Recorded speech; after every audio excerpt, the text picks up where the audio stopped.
সবাই কিন্তু গলায় দড়ি দিয়েই আত্মহত্যা করে না। আত্মহত্যা করার উপায় সবার আলাদা আলাদা।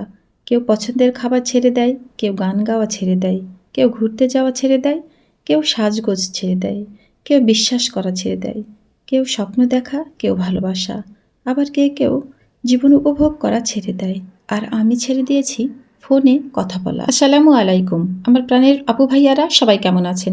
আশা করি আল্লাহর মতে ভালো আছেন, সুস্থ আছেন। আমি অনন্যা, রাজশাহী থেকে। আমার প্রাণপ্রিয় আপু ভাইয়ারা, প্লিজ লাইক দিয়ে ভিডিওটা দেখা শুরু করবেন আর আমাকে ফুল ওয়াচ দিবেন। আজ কয়েকদিন থেকে সারা বাংলাদেশেই আবহাওয়ার অবস্থা খুবই খারাপ, নিম্নচাপ চলছে। আর আমার এই সামনের গাছগুলো ভীষণ খারাপ হয়ে গেছে।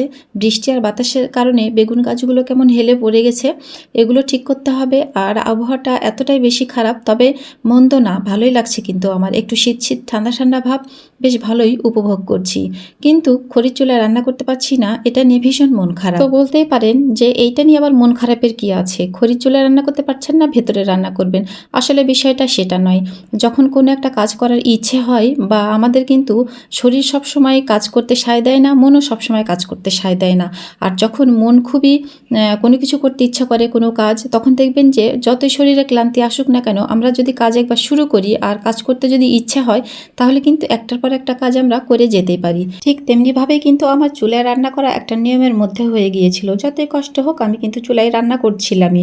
আর সেই নিয়মটা থেকেই একটু বিরতি হয়ে গেল, সেটার জন্যই বলছিলাম আসলে। তো যাই হোক, মাটি চুলায় রান্না করতে না পারলেও তো রান্না করাটা বন্ধ থাকবে না, রান্না তো আমাকে করতেই হবে, যেহেতু পেট আছে।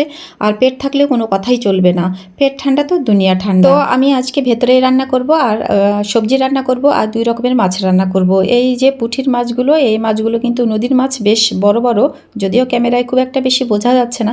এই মাছগুলো আজকে আমি ভেজে একটু অন্যরকম করে রান্না করব। মানে অন্যরকম বলতে আসলে একটু কড়া করে ভাজবো, ভেজে রান্না করব। আর আরও কিছু মাছ আছে, সেগুলো নদীর মাছ, ওগুলো আমি রান্না করব। আর সবজি না হলে যেহেতু চলবেই না, তাই তো সবজিটাও একদম ধুয়ে রেডি করে সেদ্ধ বসিয়ে দিয়েছি। কারণ সবজিটা সেদ্ধ করার পরে আমি যেহেতু তেলে দিব, তাই তো সবজিটাও একদিকে সেদ্ধ হচ্ছে, আর এদিকে কিন্তু মাছ ভাজাও হয়ে গেল। এখন আমি যে বাকি মাছগুলো আছে, সেই মাছগুলো কিন্তু আমি ভুনা করে নিব। তো যাই হোক, এখানে রান্নাবান্না হোক, আর আমি একটু মন নিয়ে গবেষণা করে আসি।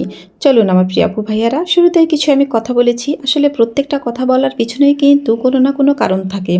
আর যাই হোক, এটার পিছনে আসলে সত্যিকার অর্থে কারণটা কি সেটা নাইবা বললাম। কিন্তু একটা জিনিস কি, যে কথাগুলো আসলে বলেছি, এই কথাগুলো আমার তো মনে হয় যে বেশিরভাগই সত্য। কারণ আমার আশেপাশে আমার প্রতিবেশী, আমার আত্মীয় স্বজন, আমার পরিচিতজন, এবং আমি আমার জীবন থেকে এখন পর্যন্ত যেটা বুঝেছি, আসলেই আমরা সবাই কিন্তু নিজের স্বপ্ন, ভালো লাগা, ভালোবাসা, এরকম অনেক কিছুই আছে যেগুলো নিজ হাতে গলা টিপে হত্যা করে আজও বেঁচে আছি।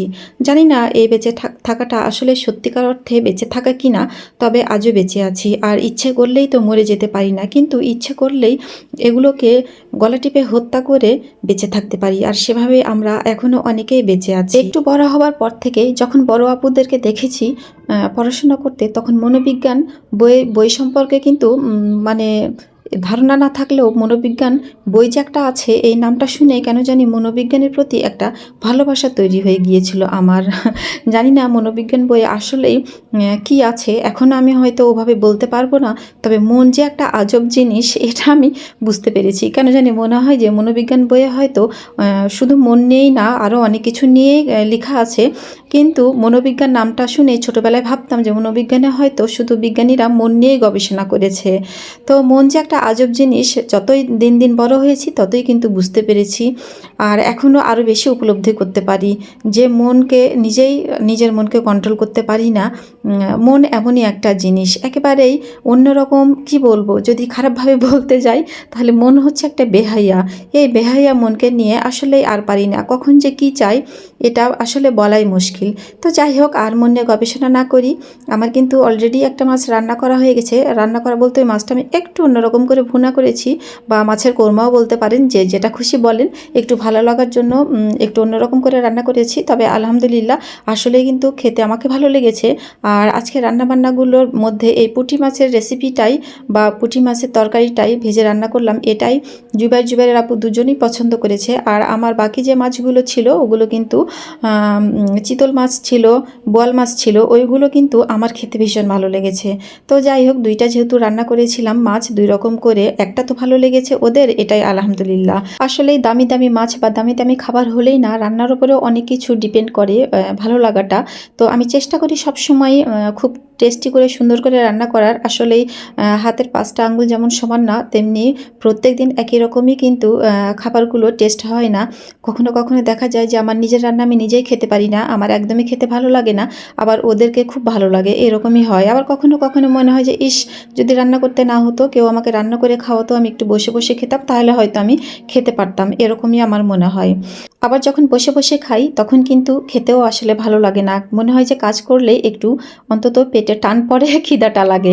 তো যাই হোক, অবশেষে রান্নাবান্না কিন্তু সব শেষ করে দিয়েছি। এখন খাবারগুলো সুন্দর করে টেবিলে গুছিয়ে রেখে দিব, কারণ ওর আব্বু চলে আসবে, ওর আব্বুকে আমাকে খেতে দিতে হবে। আর সে কারণেই কিন্তু আমি রান্নাবান্নাগুলো সব কিছু রেডি করে রেখে দিচ্ছি। আর সবচাইতে বড় কথা যে বাইরে খড়ির চুলায় রান্না করলে কিন্তু আমার অনেকটাই দেরি হয়ে যায়, আর অনেক আগে আমাকে রান্নাঘরে যেতে হয়। আর এই কয়েকদিন বৃষ্টির কারণে যেহেতু বাইরে যাচ্ছি না, তাই তো আলহামদুলিল্লাহ আমার রান্না করতে অতটা পেরেশান হওয়া লাগছে না, সঠিক সময় কিন্তু রান্নাটা করে নিতে পারছি। তো আমার প্রাণপ্রিয় আপু ভাইয়ারা সবাই ভালো থাকবেন, সুস্থ থাকবেন। ফিরে আসবো ইনশাল্লাহ আগামীতে নতুন কোনো ব্লগ ভিডিও নিয়ে। আল্লাহ হাফেজ।